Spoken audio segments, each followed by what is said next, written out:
What is up, Kanto University? I'm Duncan Kneedeep, and I'm back with another Pokemon competitive bio. Today's Pokemon is Nidoking, one of my personal favourite Pokemon. Nidoking currently sits in the underused tier, but due to a fantastic move pool, one of the best offensive abilities in the game, and a decent defensive typing, he operates perfectly well in OU and should do plenty of damage when used correctly. Nidoking is a ground and poison type. This leaves him with 4 weaknesses, 4 resistances, 1 strong resistance, and 1 immunity. This is by no means the best defensive typing in the game, but it isn't terrible either. You just have to be careful when you switch Nidoking in on a Pokemon. Nidoking's base stats actually got a slight buff this generation, with its attack being increased from 92 to 102. This buff makes a physical Nidoking much more viable than it was in Generation 5, where Nidoking was predominantly a special attacker. The rest of his base stats aren't mind-blowing, but they are good enough to do the job. Nidoking is a well-rounded Pokemon with no particular deficits other than his slightly slow speed. The only ability that Nidoking gets access to which is worth running is Sheer Force. This boosts the damage of any move with a secondary effect by 30%, but it does remove that secondary effect. However, in most cases, these secondary effects are so unlikely to happen that really when they do happen, it is just a small bonus. You really want to focus on that damage, and Nidoking does that perfectly. With nothing more to say about his stats, we can jump straight into Nidoking movesets. This first set is a basic physical Scarf King set.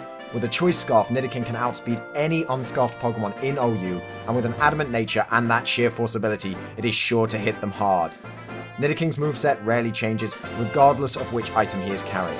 Ice Punch is a fantastic coverage move, which can OHKO many threats in this tier, such as Garchomp or Landorus, who would otherwise easily take out your Nidoking. Earthquake and Poison Jab are your stab moves. Earthquake will hit anything that doesn't resist it hard, and Poison Jab is finally worth running this generation due to the addition of Fairy types and the huge number of Azumarill running around. The coverage move choice between Fire Punch and Thunder Punch is an interesting one. Fire Punch will OHKO most Mega Sizzle builds after Stealth Rock and easily 2-hit KOs Ferrothorn, whereas Thunder Punch allows you to deal easily with those bulky water types. As always, this really does depend on your team composition, and the choice is up to you guys. This next set is the Physical Orb King. It is almost identical in everything but carried item and nature to the Scarf King physical set. It's a force to be reckoned with. He doesn't move as fast as his counterpart, but he makes up for it with raw power and the ability to switch moves. The best part of all this is you will not take Life Orb damage from any of your moves except for Earthquake. This will help keep your opponent guessing as to whether you're a Life Orb or the more common Scarfed variant. Trust me when I say, these mind games can win you battles. My friend StarsX2's favourite Pokemon is Nidoking, and he has used this to his advantage many times in battles against me. He often bluffs the Scarf, scares out a Pokemon that would easily have killed Nidoking, and then changed moves at the last second when I thought him unable to. One more change in this set is the option to run Sucker Punch in your last move slot. This provides this slower Nidoking with some much needed priority, as well as coverage for Psychic types, which can easily threaten this Pokemon.